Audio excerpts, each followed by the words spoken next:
Now, we know how to take trigonometric functions of acute angles. Unfortunately, the majority of angles are not going to be acute. So, how do you take the trigonometric functions of an angle that is not acute? Okay. To do this, we're going to place angles in the Cartesian plane. Okay. So, let's start with an example.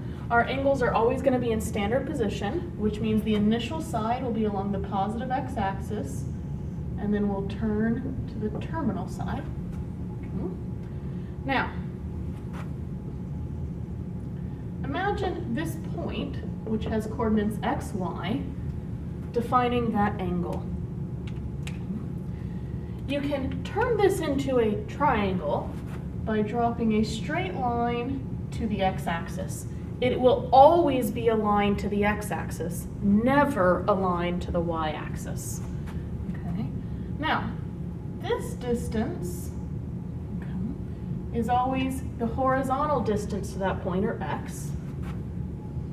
This distance is always the vertical distance to the pointer y. And the length of this side is a radius, or a hypotenuse, and it's always the square root of x squared plus y squared. You can get that either using the Pythagorean theorem or the distance formula, because in fact they are the same thing. Okay. And then we can compute this angle using SOHCAHTOA. Now, this triangle is an acute angle, okay? So it is absolutely no different from doing it not on the Cartesian plane. But what if I, for instance, had an obtuse angle? So I started with my initial side, and I turned to here. And this is going to be my point. Okay. Now, once again, I'm going to drop an altitude to the x-axis.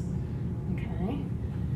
This is x, this is y, and this is the square root of x squared plus y squared, just like always.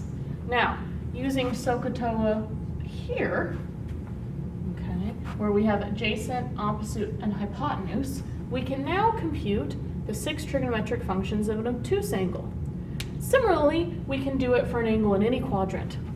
There's just one very important thing you have to keep in mind, and this is warning number 27. This method, when we're drawing triangles on the Cartesian plane, does not use real triangles, because the side lengths are labeled x and y. In this instance, we have a point in the second quadrant, meaning that it will have a negative x coordinate. So I've just labeled this side with a negative number. Now, if it were a real triangle, it couldn't have a negative number on its side. But because these are not really triangles, we are allowed to label them with negative numbers. The only side that will always be positive is the hypotenuse, because it's a distance. Again, it's something that's measured, has to always be positive. Okay. This is very important to realize. It means you always must draw the Cartesian plane with your triangle, because if you were to just draw a triangle and label a side negative, it would be impossible. Okay. Now,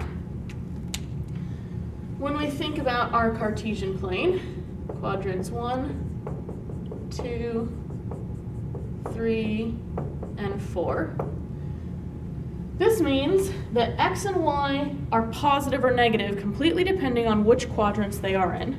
So the sine, cosine, tangent, and therefore cosecant, secant, cotangent are positive or negative completely depending on which quadrant they live in.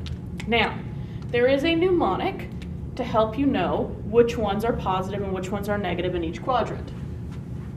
The way I learned the mnemonic is as all students take calculus.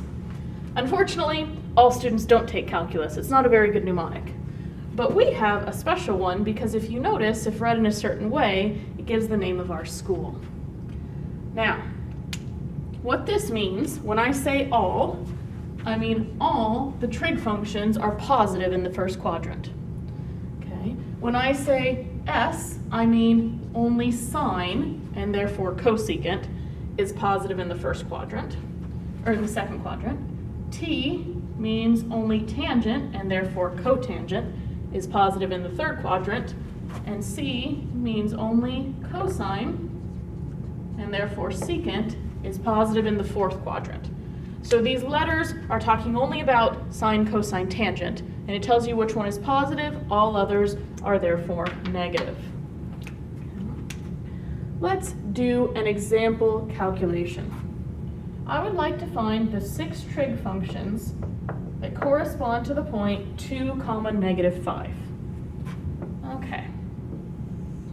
So 2, -5 is a point in the 4th quadrant. Okay. The line from the origin to that point is going to be the hypotenuse of my triangle. As always, I'm going to draw an altitude to the x-axis to complete my triangle. The x side is the x-coordinate, and here is the y-coordinate. Remember, it's not a real triangle, so we're allowed to do that.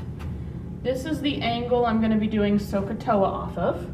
And in order to find the 6 trig functions, I simply need to find the third side using the Pythagorean theorem. So let's call it C for now. Pythagorean theorem says c squared equals 2 squared plus -5 squared. Be very careful that you have the negative in parentheses because it is going to always end up being positive. So C is the square root of 29. All right, so we're going to call our angle theta, and theta is actually from the initial side wrapping all the way around to that terminal side. Okay. The sine of theta is from this angle, opposite over hypotenuse, -5 over the square root of 29. The cosine of theta is from this angle, adjacent over hypotenuse, 2 over the square root of 29. And the tangent of theta is from this angle, opposite over adjacent, or -5/2. Once I have these three, I'm going to use the reciprocal identities. So the cosecant of theta is the square root of 29/5. The secant of theta, negative the square root of 29/5. The secant of theta is the square root of 29/2. And the cotangent of theta is -2/5.